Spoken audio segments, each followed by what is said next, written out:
नमस्कार, आप देख रहे हैं न्यूज़ वन इंडिया। मैं हूं आपके साथ दीपिका ओझा। चलिए खबरों की शुरुआत करते हैं। मथुरा ईदगाह कमेटी को सुप्रीम कोर्ट से बड़ा झटका लगा है। जो यहां आपको बता दें कि मथुरा ईदगाह कमेटी को सुप्रीम कोर्ट से बड़ा झटका लगा है। हाईकोर्ट के फैसले को सुप्रीम कोर्ट ने बरकरार रखा है। इसके साथ ही याचिका पर हस्तक्षेप करने से इनकार कर दिया है। इस मामले में कोई आदेश जारी नहीं करेंगे, ये बात सुप्रीम कोर्ट की ओर से कही गई है। इसके साथ ही कोर्ट कमिश्नर नियुक्ति पर भी दखल देने से इनकार किया गया है। कोर्ट कमिश्नर की नियुक्ति होगी, ईदगाह का सर्वे होगा, ये बात सुप्रीम कोर्ट की ओर से ये फैसला सुनाया गया है। तो इस मामले में अब बड़ा अपडेट सामने आ रहा है, जहां पर बीते दिन इलाहाबाद हाई कोर्ट की ओर से हिंदू पक्ष की ओर में फैसला आया था और आज सुप्रीम कोर्ट में इस मामले को लेकर मथुरा ईदगाह कमेटी को बड़ा झटका। हाईकोर्ट के फैसले को सुप्रीम कोर्ट ने बरकरार रखा है और याचिका पर हस्तक्षेप करने से इनकार कर दिया है। सुप्रीम कोर्ट की ओर से कहा गया है कि इस मामले में कोई आदेश जारी नहीं करेंगे। साथ ही साथ कोर्ट कमिश्नर नियुक्ति पर दखल देने से भी इनकार किया गया है। कोर्ट कमिश्नर की नियुक्ति होगी, ईदगाह का सर्वे होगा, ये बात सुप्रीम कोर्ट की ओर से कही गई है। तो बड़ी अपडेट सामने आ रही है और इसी कड़ी में आपको बता दें कि जहां पर इलाहाबाद हाईकोर्ट की ओर से बीते दिन फैसला आया था और अब इसी में सुप्रीम कोर्ट की ओर से भी फैसला सुनाया गया है और फैसले को बरकरार रखने की बात कही गई है।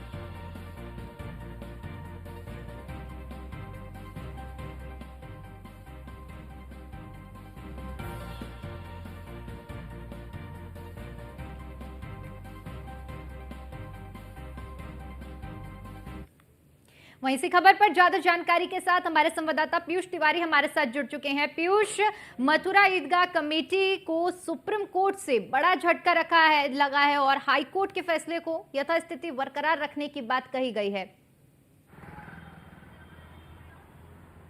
बिल्कुल, अगर हम बात करें तो मुस्लिम पक्ष को सुप्रीम कोर्ट से एक बड़ा झटका लगा है और जस्टिस संजीव कौल की बात करें, उनकी बेंच इस पूरे मामले की सुनवाई कर रही थी और एसवीएन भट्टी की जो बेंच है वो कहीं ना कहीं सुनवाई कर रही थी। सबसे बड़ी बात है कि इस दौरान जब दलीलें दी गई तो सीधे तौर पे सुप्रीम कोर्ट ने पूछा कि हमने इस पूरे आदेश को देखा नहीं है, आप किस चीज़ को लेकर आप यहाँ पे बहस कर रहे हैं। सबसे बड़ी बात है कि जब तक आदेश हम देखेंगे नहीं, हम किसी भी फैसले पर नहीं पहुंच सकते हैं। इसके साथ ही मुस्लिम पक्ष ने चूंकि ये चुनौती देखी थी कि हाई कोर्ट ने ये कहा है कि वहाँ पे जो कमीशन का सर्वे है वो कहीं ना कहीं वहाँ पे सर्वे एक तरीके से किया जा सके, तो एक बड़ा झटका सुप्रीम कोर्ट की ओर से लगा है। हालांकि इस पूरे मामले में जो सुनवाई है वो 9 जनवरी को होगी।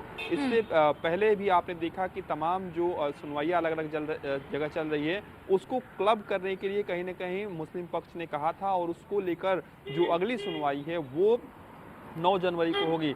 फिलहाल जिस तरीके से कल बड़ा झटका हाईकोर्ट से लगा था श्री कृष्ण जन्मभूमि मामले में, मुस्लिम पक्ष को कहीं ना कहीं सुप्रीम कोर्ट से भी उसी तरीके का एक बड़ा झटका लगा है। यानी कि जो हाईकोर्ट ने फैसला सुनाया था, जो हाईकोर्ट ने आदेश दिया था, उस पर किसी भी तरीके से फिलहाल रोक लगाने से सुप्रीम कोर्ट ने मना कर दिया है। यानी कि हाईकोर्ट का जो फैसला था सर्वे का वो बरकरार रहेगा। अब देखने वाली बात होगी कि वहाँ पे सर्वे का काम किस तरीके से शुरू किया जाता है और किस तरीके से वहाँ पे जो टीमें हैं वो काम करेंगी। लेकिन आज चूंकि मुस्लिम पक्ष एक राहत की उम्मीद लगाकर कहीं ना कहीं सुप्रीम कोर्ट का दरवाजा मुस्लिम पक्ष की ओर से खटखटाया गया था, लेकिन एक बड़ा झटका आज सुप्रीम कोर्ट की ओर से मुस्लिम पक्ष को कहीं ना कहीं श्री कृष्ण जन्मभूमि मामले में लगा है। बिल्कुल पीयूष, देखिए कहीं ना कहीं जिस तरह से पूरा फैसला सामने आया था और उस हिंदू पक्ष में खुशी की लहर भी इस फैसले को देखने को बाद मिली थी और स्वागत किया गया था फैसला। अब कहीं ना कहीं देखा जाए जो फैसला है इससे दूसरे पक्ष को हताशा का सामना करना पड़ रहा है। देखिए, अगर हम बात करें तो चूंकि ये जो कानूनी लड़ाई होती है इसकी लंबी प्रक्रिया चलती है और निश्चित रूप से चाहे पक्ष हो या विपक्ष हो, दोनों की ओर से दलीलें कोर्ट में दी जाती है, चाहे हाई कोर्ट की बात करें या सुप्रीम कोर्ट की बात करें।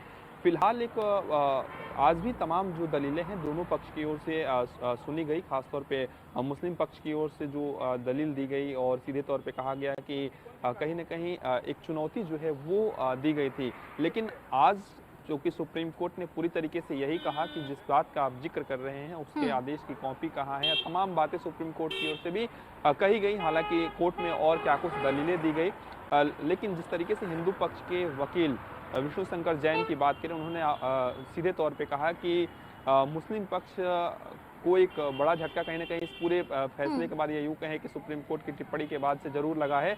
अब देखने वाली ये भी बात होगी कि मस्जिद पक्ष की ओर से या मुस्लिम पक्ष की ओर से कब एक बार फिर से क्या सुप्रीम कोर्ट का दरवाजा खटखटाया जाता है पुनर्विचार के लिए, या नहीं खटखटाया जाता है। फिलहाल हाईकोर्ट के उस आदेश को सुप्रीम कोर्ट पीयूष, ने बहुत बहुत शुक्रिया बरकरार आपका हमारे साथ जुड़ने के लिए और इस जानकारी के लिए।